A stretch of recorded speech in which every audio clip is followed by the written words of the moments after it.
Baik, bismillahirrahmanirrahim. Assalamualaikum warahmatullahi wabarakatuh. Perkenalkan nama saya Ahmad Dodi Putra Wido dengan NIM L0210210058. Kali ini saya akan menjelaskan terkait jurnal yang saya dapat yaitu sampah plastik di perairan pesisir dan laut, implikasi kepada ekosistem pesisir DKI Jakarta.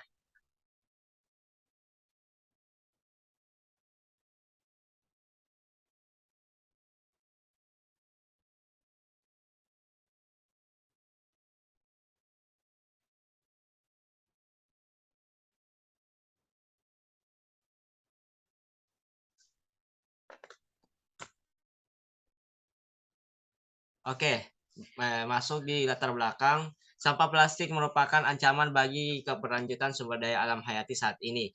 Berbagai upaya telah dilakukan oleh pemerintah daerah baik pusat dan daerah dalam mengelola sampah ini. Salah satunya adalah pemerintah Provinsi DKI Jakarta yang memiliki cakupan wilayah dari darat hingga perairan Kepulauan Seribu.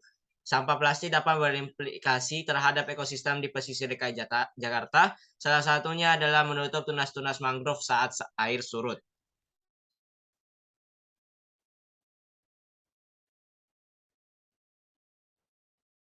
Ya, masuk dari tujuan penelitian kali ini yaitu adalah laju peningkatan jumlah limbah sampah plastik pada lingkungan perairan sekitar 100.000 partikel per meter pangkat 2 pada beberapa lingkungan pantai dan hingga 350.000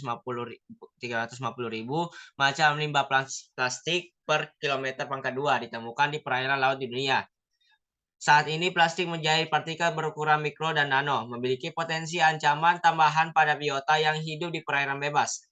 Ancaman langsung adalah ingesti seperti yang ditemukan pada ikan dan organisme filter feeder selain mengancam organisme organisme tersebut bahwa memberikan gambaran bahwa sesungguhnya partikel plastik sudah memasuki sistem jajaring makanan ataupun food web.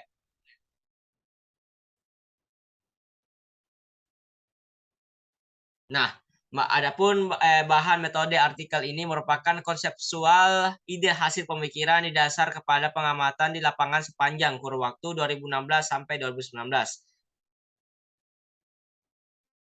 Berdasarkan dokumentasi pribadi, beberapa artikel ilmiah dan literatur lainnya digunakan sebagai bahan-bahan pertimbangan konseptual ide, tuangan konseptual ide, dan analisis disajikan secara deskriptif. Hasil dan pembahasan kali ini yaitu yang pertama adalah sumber dan distribusi sampah plastik di sungai dan laut. Menurut NOAA tahun 2013, sampah laut atau marine debris merupakan benda padat yang memiliki sifat persisten yang mudah diproduksi atau diproses oleh manusia secara langsung ataupun tidak langsung, dengan sengaja ataupun tidak sengaja dibuang atau ditinggalkan di dalam lingkungan laut.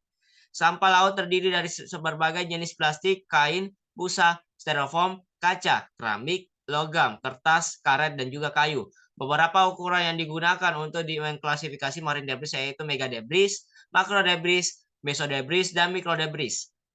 Partikel di plastik di lingkungan perairan dapat berasal dari penghancuran alami sampah-sampah plastik, baik sampah plastik. Yang kedua adalah pembuangan langsung produk industri. Yang ketiga, serabut dari kain sintetik.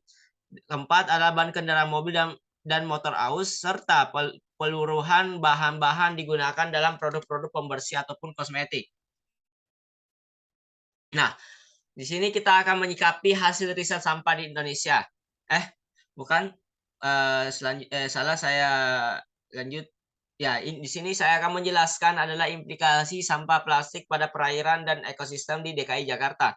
Limbah lainnya yang bersumber dari darat kawasan pesisir DKI Jakarta saat ini selain mengalami tekanan lingkungan akibat akumulasi limbah baik limbah industri, limbah domestik dan juga laut juga mengalami tekanan akibat pencemaran sampah plastik.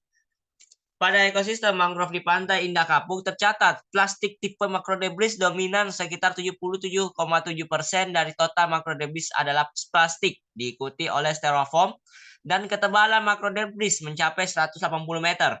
Selain ekosistem mangrove di Pantai Indah Kapuk, ekosistem mangrove di Suaka Marga Satwa Muara Angke mengalami hal yang sama, yaitu terjadi akumulasi sampah sehingga mengganggu pertumbuhan ekosistem mangrove. Kondisi pencemaran sampah di sekitar ekosistem mangrove dan perairan Muara Angke termasuk kategori yang cukup berat.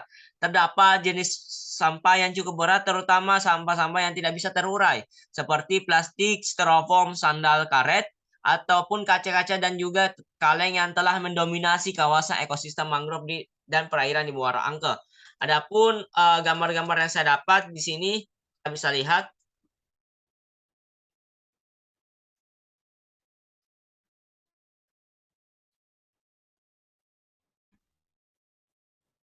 Di sini kita bisa lihat bahwa terjadi pada gambar ketiga itu adalah kondisi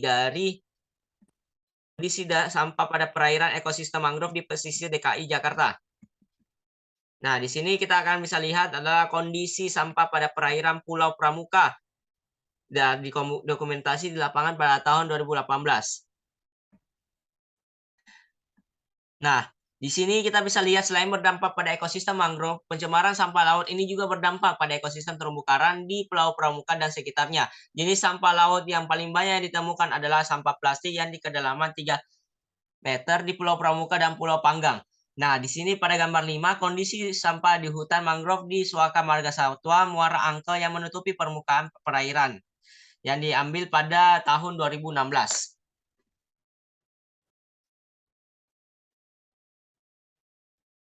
Nah, menyikapi hasil riset sampah di Indonesia.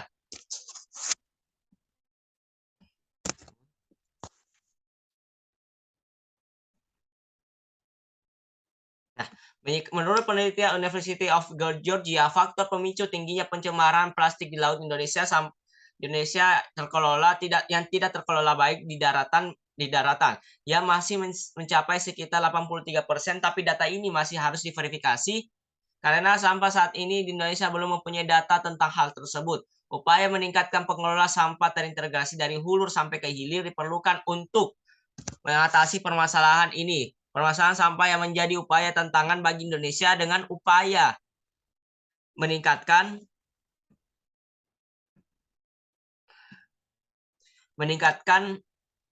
pengelolaan sampah yang secara efektif, strategi dan rencana jangka pendek, menengah dan juga jangka panjang, termasuk langkah-langkah pengaturan yang dilaksanakan oleh pemerintah diperlukan untuk mengurangi jumlah sampah plastik. Peraturan pemerintah tersebut menjelaskan mengenai pencegahan pencemaran kerusakan laut, menjelaskan penanggulangan pencemaran dan juga kerusakan laut yang dibawakan oleh kepada setiap orang ataupun penanggung jawab usaha atau kegiatan dan kepala instansi saat ini yang terkait. Nah, di sini saat ini Indonesia masih memerlukan kajian dan analisis lapangan terkait sejumlah sampah, terutama sampah plastik di laut. Dalam rangka solusi masalah sampah laut di Indonesia untuk mendukung target tujuan pembangunan berkelanjutan atau Sustainable Development Goals. Selain itu, baseline data sampah laut Indonesia diperlukan untuk mendukung target penurunan 70% sampah ke laut pada tahun 2025 sesuai Perpres nomor 83 pada tahun 2018 tentang penanganan sampah di laut.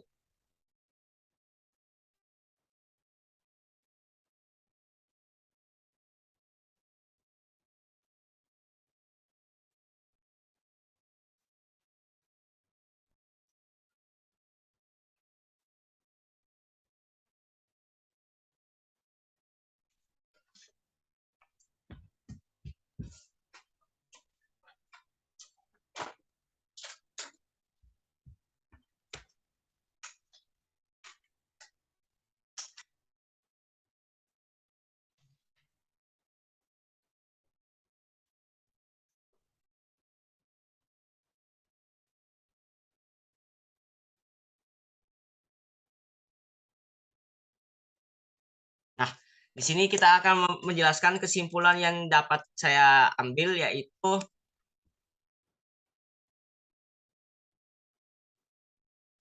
saat ini Indonesia masih, saya matikan dulu.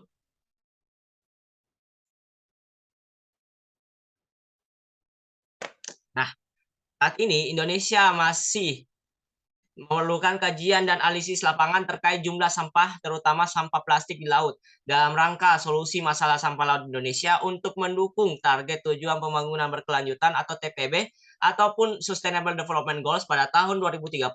Selain itu, baseline data sampah laut Indonesia diperlukan untuk mendukung target penurunan 70% sampah ke laut pada tahun 2025, sesuai Perpres nomor 83 tahun 2018 tentang penanganan sampah laut. DKI Jakarta sebagai ibu kota negara yang memiliki program Smart City dapat berperan penting sebagai panutan bagi kota-kota lain dalam hal pengelolaan sampah kota maupun sampah pesisir. Implementasinya pun tidak mulai dari nol, terbukti dengan adanya pasukan oranye hingga di Kepulauan Seribu. Nah, cukup sekian untuk presentasi kali ini. Mohon maaf jika ada terkendala ataupun bahasa saya yang terlalu cepat, mohon dimaafkan. Terima kasih. Assalamualaikum warahmatullahi wabarakatuh.